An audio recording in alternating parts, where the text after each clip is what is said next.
একজন নিচু জাতের নারী করবেন মন্দির প্রতিষ্ঠা। সকল ব্রাহ্মণ সমাজ এর বিরোধিতা করল, কিন্তু তারপরেও সব বাধা পেরিয়ে মন্দির তৈরি হলো। আর সেই মন্দির হয়ে উঠল বাঙালির মাতৃবন্দনার পীঠস্থান, যেখানে আবির্ভূত হয়েছিলেন শ্রী ঠাকুর রামকৃষ্ণ। নমস্কার বন্ধুরা, আমি প্রসেনজিৎ। আজ কথা বলবো বাঙালির আবেগ, আমাদের সকলের চেনা পরিচিত মন্দির দক্ষিণেশ্বর মন্দির নিয়ে। কিভাবে প্রতিষ্ঠা হয়েছিল এই দক্ষিণেশ্বরের মা ভবতারিণীর মন্দির, কিভাবে এখানে আবির্ভূত হয়েছিলেন শ্রী ঠাকুর রামকৃষ্ণ, এইসব বিষয় জানার জন্য আজকে এই ভিডিওটি একদম শেষ পর্যন্ত দেখতে থাকুন। কলকাতার জানবাজারের স্বনামধন্য জমিদার ছিলেন পিত্রামা। তার ছেলে বাবু রাজচন্দ্র ছিলেন তার মতোই নম্র ও ভদ্র স্বভাবের। একদিন নদীপথে নৌকা করে যাওয়ার সময় হালি শহরের এক ঘাটে তার চোখে পড়ে এক সুন্দরী কিশোরী। প্রথম দেখাতেই রাজচন্দ্র সেই মেয়ের প্রেমে পড়ে যান। তিনি তার বাড়িতে যান এবং তাকে বিয়ের প্রস্তাব দেন। রাজচন্দ্রের সাথে বিয়ে হয় হালি শহরের এই দরিদ্র নিচু জাতের কন্যা রানী রাসমণির। দরিদ্রতাকে তিনি এত কাছ থেকে দেখেছেন, তিনি তো গরিবের দুঃখ কষ্ট বুঝবেন। তার ধীরে ধীরে এই রাসমণি হয়ে উঠলেন সকল গরিবের রানীমা, রানী রাসমণি। কিন্তু প্রশ্ন হলো, রানীমা হঠাৎ করে কেন মন্দির প্রতিষ্ঠা করতে গেলেন? চলুন এবার সেই কাহিনী জানি। 1830 সালে রানী রাসমণির স্বামী বাবু রাজচন্দ্রের মৃত্যু হয়। সেই সময় রাসমণির বয়স ছিল মাত্র 40 বছর। তখনকার বাংলায় একটা চল ছিল, স্বামীর মৃত্যুর পর বিধবা নারীরা কাশী যাত্রা করতেন। সেই মতো রানী রাসমণিও তার স্বামীর মৃত্যুর পর কাশী যাত্রা করেছিলেন। সেখানে যাওয়ার পথে একদিন তার স্বপ্নে দেখলেন স্বয়ং মা কালী। মা তাকে বললেন, কাশীতে নয়, কলকাতার কাছেই গঙ্গার তীরে তার জন্য একটি মন্দির প্রতিষ্ঠা করতে। সেই মন্দির হয়ে উঠবে সকল ভক্তের মাতৃবন্দনার পীঠস্থান। কিন্তু আজকের দিনে আপনি যেমন চাইলেই মন্দির তৈরি করতে পারবেন, তখনকার দিনে কিন্তু এমনটা ছিল না। আর সে সময় রানী রাসমণি এই মন্দির তৈরিতে অনেক ধরনের বাধা এসেছিল। রানী রাসমণির ছিল 4 জন কন্যা সন্তান, তার নিজের কোনো পুত্র সন্তান ছিল না। তার সেজ জামাই মথুরা মোহন বিশ্বাসের সাহায্যেই তিনি শুরু করেন মন্দির নির্মাণের কাজ। কিন্তু এই পথ ছিল অত্যন্ত কঠিন। একদিকে ছিল প্রশাসনিক বাধা, আর অন্যদিকে ছিল সামাজিক বাধা।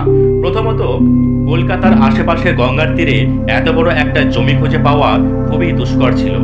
অনেক খোঁজার পর অবশেষে দক্ষিণেশ্বর অঞ্চলে জমিদার সাবর্ণ রায়চৌধুরী 20 বিঘা জমিকে চিহ্নিত করা হয় মন্দির তৈরির জন্য।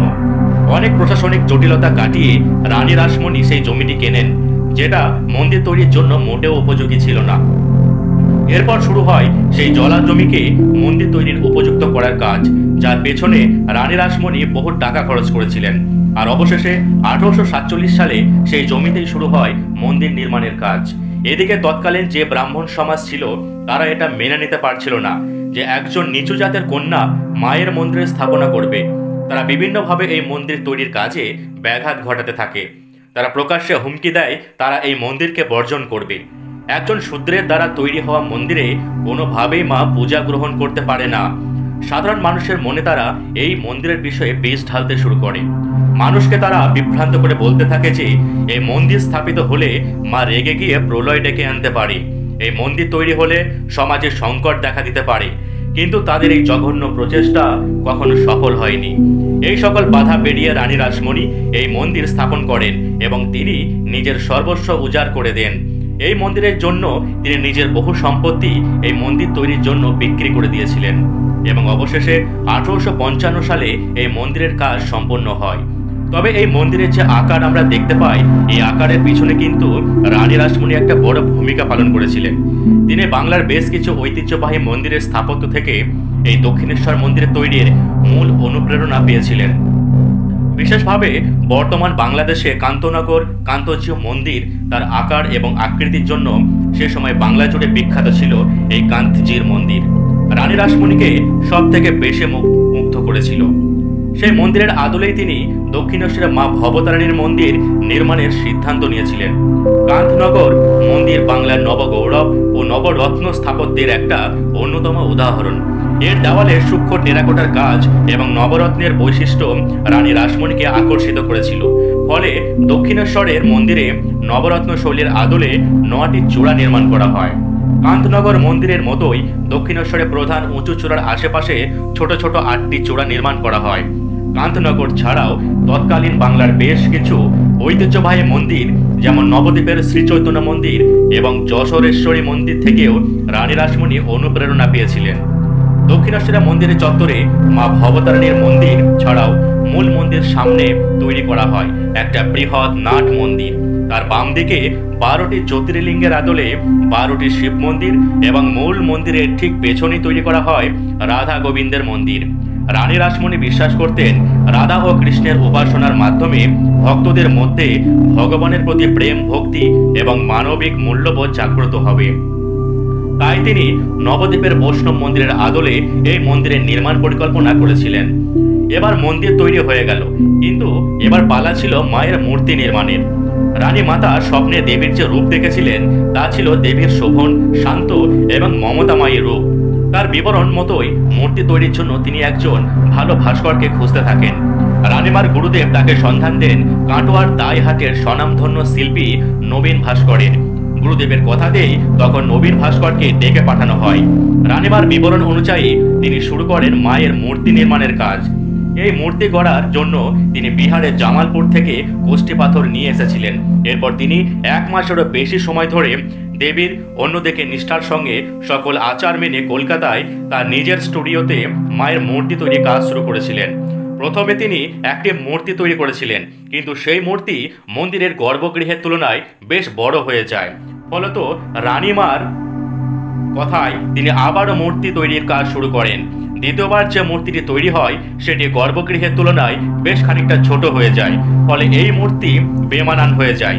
শেষে তিনি আবারও একটি মূর্তি নির্মাণ করেন, আর সেই মূর্তি রানীমার পছন্দ হয় এবং সেটি মন্দিরে প্রতিষ্ঠা করা হয়। রানী রাসমণি মন্দিরে যে উইল তৈরি করেছিলেন সেখানে তিনি মায়ের নাম দিয়েছিলেন জগদীশ্বরী। শোনা যায় নবীন ভাস্কর এই মূর্তির নাম দিয়েছিলেন মা ভবতারিণী। আর আপনাদেরকে বলে দিই, নবীন ভাস্কর যে দুটি মূর্তি তৈরি করেছিলেন, যে দুটি রানীমার পছন্দ হয়নি, সেই মূর্তি দুটিও কিন্তু কলকাতাতেই পূজিত হয়। প্রথম মূর্তিটির নাম মা ব্রহ্মময়ী, যা কাশীপুর মহাশাসনের কাছে প্রামাণিক কালীবাড়িতে প্রতিষ্ঠা করা হয়, এবং অন্যটি গোয়ালা বাগানের গুহবাড়িতে প্রতিষ্ঠা করা হয়, যার নাম মা নিস্তারিণী। তবে মন্দির তৈরি অনেক আগে থেকে কিন্তু মূর্তি বানানোর কাজ হয়ে গিয়েছিল। তখন এই মূর্তিটিকে একটি লোহার সিন্ধুকের মধ্যে সুরক্ষিতভাবে রাখা হয়েছিল। কিছুদিন পর রানীমা আবারও স্বপ্নাদেশ পান, যেখানে মা বলেন, আর কতদিন আমাকে বাক্সে বন্দি করে রাখবি, আমার যে দম বন্ধ হয়ে আসছে। স্বপ্নাদেশ পেয়ে রানীমা উতলা হয়ে পড়েন মূর্তিটি প্রতিষ্ঠা করার জন্য। তার নির্দেশে সেই লোহার বন্দুক খোলা হয়, আর আশ্চর্যভাবে দেখা যায় সেই মূর্তির গায়ে ঘামের চিহ্ন রয়েছে। 1855 সালে 31শে মে স্নান যাত্রার পুণ্যতিথিতে মায়ের সেই মূর্তিকে প্রতিষ্ঠা করা হয় দক্ষিণেশ্বরের মন্দিরে। তবে প্রথম থেকেই কিন্তু দক্ষিণেশ্বরের মায়ের মন্দির প্রতিষ্ঠা নিয়ে ব্রাহ্মণ সমাজের একাংশের মধ্যে আপত্তি ছিল। এই অবস্থাতেই আবির্ভাব হয় হুগলি জেলার কামারপুকুরের রামকুমার চট্টোপাধ্যায়। রামকুমার ছিলেন একজন বেদজ্ঞ ব্রাহ্মণ। বেদ সম্পর্কে তার জ্ঞান ছিল অসীম, কিন্তু তার অর্থনৈতিক অবস্থা মোটেও ভালো ছিল না। দক্ষিণেশ্বর মন্দির প্রতিষ্ঠা হলে তিনি এই মন্দিরের প্রধান পূজারী হিসেবে নিযুক্ত হন। আর এই মন্দিরে রামকুমারের হাত ধরেই দক্ষিণেশ্বরের মন্দিরে পদার্পণ করেন তার ছোট ভাই গদাধর চট্টোপাধ্যায়। তার দাদার হাত ধরে গদাধর শিখতে থাকেন পুরোহিতের কাজ। কিছুদিন পর রামকুমার অসুস্থ হয়ে পড়েন। তখন মন্দিরের সকল দায়িত্ব গিয়ে পড়ে গদাধরের কাঁধে। দাদা রামকুমারের মৃত্যুর পর মন্দিরের প্রধান পুরোহিত হিসেবে গদাধর নিযুক্ত হন। ক্রমে গদাধর হয়ে ওঠেন আমাদের সকলের প্রিয় প্রাণের ঠাকুর শ্রীরামকৃষ্ণ পরমহংসদেব। কলিযুগের ভেদাভেদের আগুনের মধ্যে এক ফোঁটা বৃষ্টির মতো আবির্ভূত হয়েছিলেন ঠাকুর শ্রীরামকৃষ্ণ। চিরাচরিত কঠিন ভাষা ছেড়ে সহজ ভাষায় তিনি মানুষকে ভগবানের লীলার মাহাত্ম্য বোঝান। রানী রাসমণির সেজ জামাই মথুরামোহন বিশ্বাস ছিলেন একজন আত্মপান্ত নাস্তিক মানুষ। গদাধরের সংস্পর্শে এসে তিনি ভগবানকে অনুভব করতে শেখেন, আর তিনি গদাধরের নাম দিয়েছিলেন শ্রীরামকৃষ্ণ। তিনি বলতেন, যত মত তত পথ। মূর্তি পূজায় বিশ্বাস করলেও তিনি জাত পাত ধর্ম এসব বিশ্বাস করতেন না। তার মতে ঈশ্বর বা ভগবান একটি পুকুরের মতো, যার অনেকগুলো ঘাট রয়েছে। তুমি যে ঘাট দিয়ে যাও না কেন, তুমি সেই পুকুরেই পড়বে। অর্থাৎ ভগবানকে ডাকার ধরন, তার কাছে যাওয়ার পথ আলাদা হতে পারে, কিন্তু ঈশ্বর একজনই। তিনি বলতেন ভগবান তার সন্তানদের মধ্যে কখনো ভেদাভেদ করেন না। তিনি মানুষকে বিচার করেন তার কর্মে। তার কথা লক্ষ লক্ষ মানুষকে উদ্যক্ত করেছিল। স্বামী বিবেকানন্দ তার কথাতেই উদ্যক্ত হয়ে সন্ন্যাস গ্রহণ করেছিলেন। তার সাথে বিবাহ হয়েছিল বাঁকুড়ার জয়রামবাটির এক 6 বছরের কন্যা সারদা দেবীর। তিনি সারদা দেবীকে মাতৃজ্ঞানে পূজা করতেন। তিনি বলতেন সকল মহিলাই মায়ের এক একটি রূপ। সারদা দেবীও ছিল তার যোগ্য সহধর্মিণী। মানুষের সেবা করতেন, নিজের সর্বস্ব উজাড় করে দিতেন। নিজে না খেয়ে তিনি বহু মানুষের মুখে অন্ন তুলে দিয়েছিলেন। আর এভাবেই তিনি হয়ে উঠেছিলেন সকলের মা সারদা দেবী। এনাদের জীবন বৃত্তান্ত এতটাই বিস্তর যে এটা নিয়ে একটা ভিডিওতে আলোচনা করা সম্ভব নয়। আপনারা যদি এই দুজনের বিষয় আলাদা ভিডিও দেখতে চান অবশ্যই কমেন্ট করে জানাবেন।